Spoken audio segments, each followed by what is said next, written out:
Hello, celestial beings. It's me, Mel, aka Pocket Mystic, and I'm on a mission to make mysticism more accessible and supportive through tarot readings, astrological updates, and guided meditations that fit seamlessly into your schedule.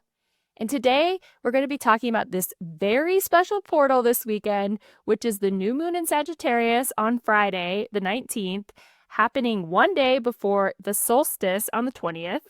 I'm going to keep calling it the winter solstice. If you're in the Southern Hemisphere, I'm sorry, just switch it. But this is a very exciting window of time. And it's not a typical new moon, so this won't be one of the typical new moon videos that I share because this new moon is sitting at the very end of Sagittarius, at the final degrees of Sagittarius, the final breaths of a chapter, and then it's paired going right into the longest night of the year. And I'm calling it a magic portal because those two things together are creating this moment of like culmination, clarity, reflection, integration, and then creating a space for intention setting. It's a moment of wisdom harvested and seeds quietly planted in the dark. And I think it's the perfect magical portal to prepare us for 2026. And I will be releasing the 2026 energetic forecast in a few days. We'll go over the astrology, we'll go over the human design, we'll go over the numerology. Of course, we'll talk about the tarot.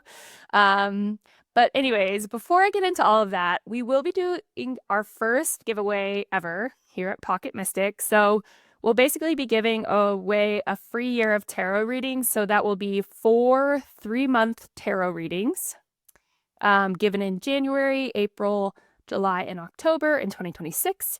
There will be 3 winners, and to enter, all you need to do is sign up for our mailing list at pocketmystic.com.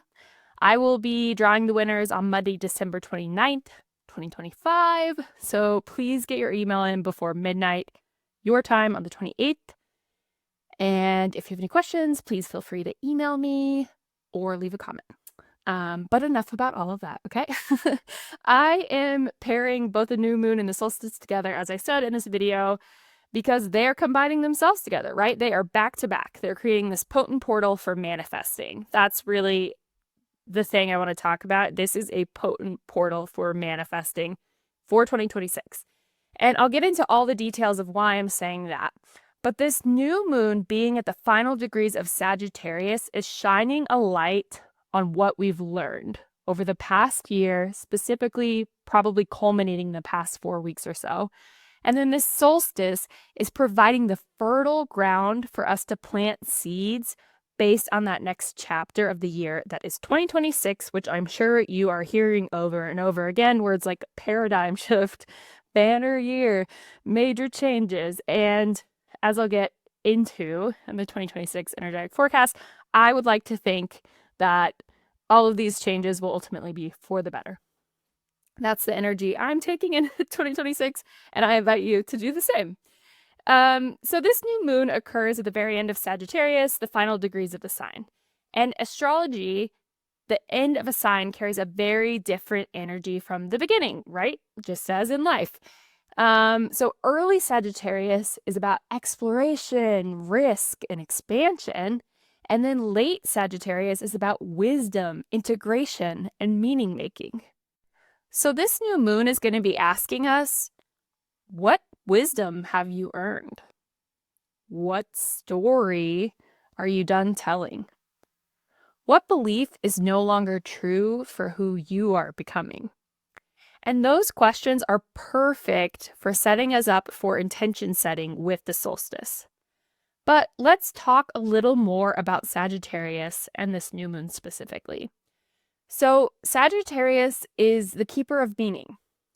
It governs belief systems, truth, faith, vision, the stories we tell ourselves about who we are and where we're going. At the end of Sagittarius, we're asked to release beliefs that no longer fit. Not because they were wrong, but because we've outgrown them. This new moon is about retiring old philosophies, old rules for living, old ideas of success, old narratives of what's possible for you. You don't plant intentions here by striving forward. We're planting them by laying something down. We're releasing the part of our subconscious that is holding us back from the dream life that we see for ourselves in our conscious. So that's a great way to work with this new moon. Also, this moon will be passing through 29 degrees of Sagittarius on its way into the solstice. And 29 degrees Sagittarius is known as the galactic center. It's the point that many astrologers, and your pocket mystic included, believe connects us to a larger cosmic consciousness, to these awakenings and insights that feel like they're just like dropped into us, like suddenly you just see something so differently, so clearly, major shifts in perspective. This is a really special degree in astrology. And so as we're going to the new moon and in the solstice, we will pass through this degree. And again, sorry to anyone from the southern hemisphere, I'm going to refer to this as the winter solstice, so please just flip it around. So let's talk about the solstice a little bit. The winter solstice is the longest night of the year. So this has been the darkest week. I definitely have felt that. I've been waking up and like, how is it still this dark outside? But the great thing, as we know, is that the next day, the light starts increasing. So across cultures and traditions, this moment has always been honored as sacred, not because the light is gone, but because it begins to return. Nothing blooms yet, nothing rushes forward. Instead, the seeds rest in darkness, gathering strength. And this is the deep wisdom of the solstice. Growth begins in stillness, clarity comes before action, and light is reborn quietly. And that is kind of perfect as the transition of 25 into 26 specifically, because in tarot, 2025 was known as the year of the Hermit, and then 2026 is known as the Magician. Okay, there is a little bit of contention there. Some say it's a Wheel of Fortune, which I will get into in the 2026 video. But for this purpose, this conversation, we're taking the Hermit and we're going into the Magician. So the Hermit is all about this reflection, this earned wisdom. And then the Magician is at the start of the tarot deck. And it's all about actually action, like creating what is above to be below and vice versa. So I think it's really this year specifically, this perfect portal. Numerologically, it's a 9-year right now, which is the end of a cycle, going into the 1 year, which is the beginning, which is all about action. And in ancient traditions, this darkness was kind of understood as like the womb of creation, the place where light is reborn, not yet visible. You don't notice the extra minute you're getting, but undeniably alive. And so this really is embodying the Magician, right? If you look at the Magician card, he has one hand up, one hand down, kind of like we're at the disco. And, he's connecting as above, so below, as within, so without. And kind of this idea of like, okay, here's all the wisdom that I learned and here's how I'm putting it into practice. So the new moon is giving us that moment, a culmination to say, okay, what have I learned? What do I want to release?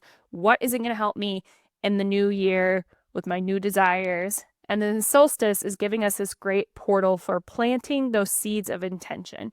Now, there's a lot of sort of controversy where some people say you should never set intentions at this time of year. You should wait to set them with the spring equinox. And I don't agree with that. If you listen to Embodying the Tarot and the Nine of Pentacles, you will know that I believe that you can honestly decide you want to change or set intentions at any moment, okay? I do think some energetics help us more than others, but you can do it anytime. And I actually think, First of all, we have this collective belief that the new year is a new start. And I think that collective belief in itself is powerful. And I also think the winter solstice is a powerful time for planting seeds, right? The light is starting to grow. So I think it's a perfect time to use this womb of creation space to plant something. And if you're like, no, Mel, I don't like that. I'm not in the mood to plant anything. I'm just trying to survive this year. That's fine. You can do it whenever. But I do think this specific portal of this new moon at the end of Sagittarius, right up with the winter solstice, is just very powerful, very potent, very great to work with, very helpful as you're thinking about, okay, what do I want to set? What do I want to plant? What intentions do I want to have? So I'm going to do a tarot spread for us during this time, but I also just kind of to summarize. So with the new moon, we're going of this period of culmination, and then with the solstice into consecration. So, we have the culmination, the new moon in late Sagittarius. Great things to ask ourselves. What belief has completed its journey this year? What am I letting go of? For me, for example, I am really hoping to let go of this belief that my worth is tied to being perfect, to doing everything at 1,000%, to making everyone around me happy. That's something I've really been working with, that shadow, and let's say goodbye to it this year, Another great question is, what truth once guided me but no longer does? For me, for example, for whatever reason, I used to think that consistency was the penultimate of, I don't know, goodness, worthiness, wellness. And I've just kind of been learning, especially as someone who ovulates, whose body is changing every single day. The energy is changing every single day because the moon changes every single day. I'm like, what? Why did I have consistency up on this, mantle? It's coming off. It's going down. And then another great question is, what chapter is asking to be honored, not dragged forward? A time in your life you can say, I think that was great. I learned a lot from it, but I don't think I need to take it into this next year. And then the consecration part, the solstice part, I think it's a really great time as we're setting these intentions. Instead of saying, I want, I think when you're setting these intentions, it's a great thing to start them with I devote myself to. I commit to tending. I am willing to walk with. So I devote myself to rest being my birthright, rest being worthy. Things like that, I think, will be really, really helpful during this period, especially with all the reflecting that we're doing. So while I do think 2026 is gonna be a year to get loud, I think these intentions don't have to be loud. They don't have to be resolutions, That's why I really like this kind of language change of devoting ourselves to things, committing to tending. I love that. I love the nurturing aspect of that. And it's more about okay, what do I want to grow? What do I want to devote myself to? What do I want to give time to? Because of a desire of how it makes me happy, how it helps me, how it supports me versus I will become, whatever it is, because this is not about white knuckling anything here. Okay. And so with all that, let's get into our tarot spread. So this is going to be a collective tarot spread. So if you want to do something more personalized for you, you can just use the spread and pull your own cards. So card 1 will be what is completing its cycle. Kind of thank you and goodbye.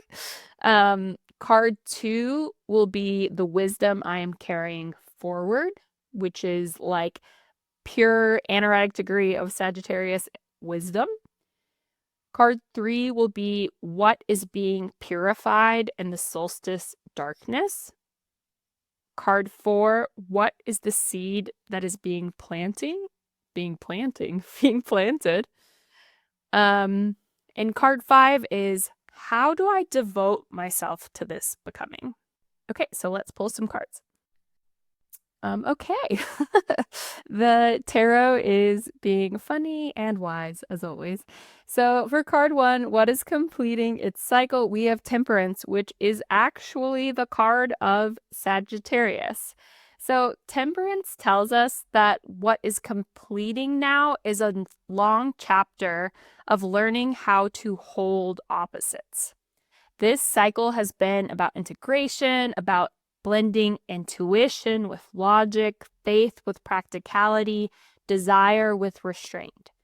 Under Sagittarius energy, Temperance marks the end of a belief system that required constant effort to stay balanced. So we've learned about moderation, not as suppression, but sort of as a sacred alchemy. We no longer need to overcorrect or over-explain to prove our wisdom. So we're saying thank you and goodbye to extremes. Wouldn't that be amazing? I hope this is so. To spiritual bypassing, to just trying to make it so without doing the work, and then to swinging between, burnout and avoidance and never really getting through, never really getting to the integration piece. So the truth that has ripened is this. We know how to be with life as it is. Balance now lives in our body, not just our mind. And I actually listened to an episode of Pulling the Thread, the podcast, and they had Carissa Schumacher, who's a psychic medium, on there. And that totally reflects what she was saying about 2026. She said, don't be extreme in anything. And she said, if you can't accept life as it is in 2026, you're going to struggle very hard. So this is reflecting perfectly with that. Then for card 2, the wisdom that I'm carrying forward, we have the 8 of Pentacles. So what did this journey teach me that I now live by? The wisdom we're carrying forward is our devotion to the work, which when I say that, I don't mean like your job. I mean the work of like going towards what is bringing you joy, what you feel great worth in, what helps bring you to that place of temperance. It's about building a life through presence, being present. I mean, I can understand this year has been so hard. Like, if you've been trying to check out, I understand. But this wisdom is that we can build a beautiful life for ourselves through choosing to be present even when it's hard, through repetition and care, through just showing up, every day. It's like about grounding our meaning into our lived practice. So we've learned that growth happens through showing up, that skill is sacred, and that consistency is a form of faith. And it's also about just learning to trust the process, right? When you're, working through something or creating something, in the beginning, it might be terrible. But if you trust the process, if you trust like I'm going to keep trying, I'm going to keep showing up, and I'm going to know that as long as I do, this is going to work out to be the thing that I want it to be. And then card 3 is, what is being purified in the solstice darkness. And we have the Page of Pentacles. So I'm kind of interpreting this as like letting go what's being purified is this idea of like, if it's good, it has to be good right away. Right? The page is at the very, very beginning of the cycle. And he knows that he has a lot to learn, that it's going to take time for him to become who he wants to become, for him to have the mastery that he wants to become. So what's being purified during this time is sort of impatience. And I think that's going to be so important with 2026 because there's going to be so much change that's happening and we all want to know the outcome. We're going to have to be patient and we're going to have to be patient with ourselves. So, just because it's not working right away, back to what we're learning with the Eight of Pentacles, doesn't mean it's not working. It just might mean we need to keep showing up to see that change. Being purified, the self-doubt at the starting line, like not even beginning because we're too afraid it won't turn out the way we want it to, and the need for instant validation. This is womb work, We are learning to let beginnings be tender, awkward, and slow. We're learning to not abandon the seed just because it hasn't sprouted yet. And again, I think 2026 is going to be a great year to be bold and to start new things. So I think it's great that this is being purified. So card 4, the seed that's being planted, we have the Queen of Wands, which is personally one of my favorite cards. And it's a powerful seed, okay? She is a queen. She is the Queen of Wands. She represents embodied confidence, creative fire, and authentic leadership. She doesn't lead through force. She leads through like charisma and respect because people see what she has to offer. And so what's being planted now is not just a project or a goal, but like a deeper relationship with our own radiance, like a deeper relationship with what brings us life. This seed is self-trust. It's visibility without apology. It's leading from passion instead of performance. And, it may not be public yet, but this fire has been lit internally. I know as soon as I said this, you know exactly what I was talking about, right? This will bloom and spring as confidence that doesn't need permission. And again, 2026 is your year to do it, babe. I'm also saying that to myself. I will be publishing a book next year, and I'm already like, oh my God, but that's the year for us to do this stuff. So card 5, how to devote myself to this becoming. We have the Emperor, and okay, so the Emperor is the card for Aries, and Aries is going to be like a big player in 2026. So that's, again, perfect for this. But the Emperor is bringing grounded that's needed to tend this fire. So we got the Queen of Wands, this passion, this spark, this creativity, and the Emperor helps bring form to it, bring structure to it, bring discipline to it. So devotion for us will look like structure that supports our sovereignty.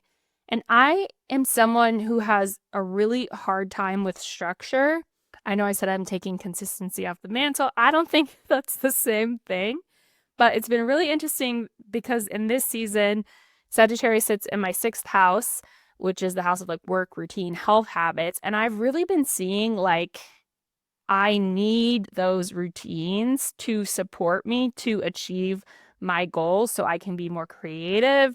So I have to make less decisions, and have more room for executive function on things that are actually exciting besides, what time should I wake up? When should I do this? When should I do that?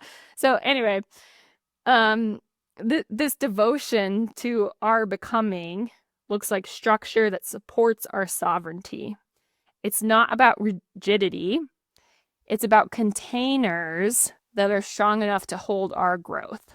And this card asks us, it's time to set those clear boundaries, to stop saying, okay, well, this once, let it slide this once. I'll do that to myself all the time. I'll be like, yeah, I can take this meeting, even though I want to be working on, Pocket Mystic or this or that.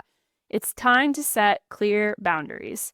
It's time to commit to sustainable routines. That's another problem I personally have where I'm like, okay, I'm going to set these, routines and then they're insane. And that's probably why I think I hate them. And to lead our life with intention, we have to be intentional about bringing forward the things in our life that we want. So, we have this Sagittarius faith kind of, I know I said Aries is Emperor and it is, but it's kind of meaning Capricorn discipline because we're leaving Sagittarius season. The start of Winter Solstice, I didn't even say this, takes us into Capricorn season. So we're leaving this faith, this spark, this fire, and moving into Capricorn discipline that helps us to grow that flame. So the message is very clear. Our magic needs a throne. It needs systems that protect our energy and honor our authority. Okay, this has been way longer than I meant it to be by about 10 minutes, but with all of that, I will do a portal affirmation to help close out this time. I honor what has been completed. I trust the quiet darkness of my becoming. I devote myself to a future built with reverence, courage, and care. Happy new moon. Happy solstice. I will be back soon for the 2026 update. Again, please enter into the sweepstakes if you'd like for 3-month readings for the year ahead. I hope that your work is winding down and you're able to rest soon. And please feel free to leave a comment if you have any questions or anything you want to share. And thank you for trusting me.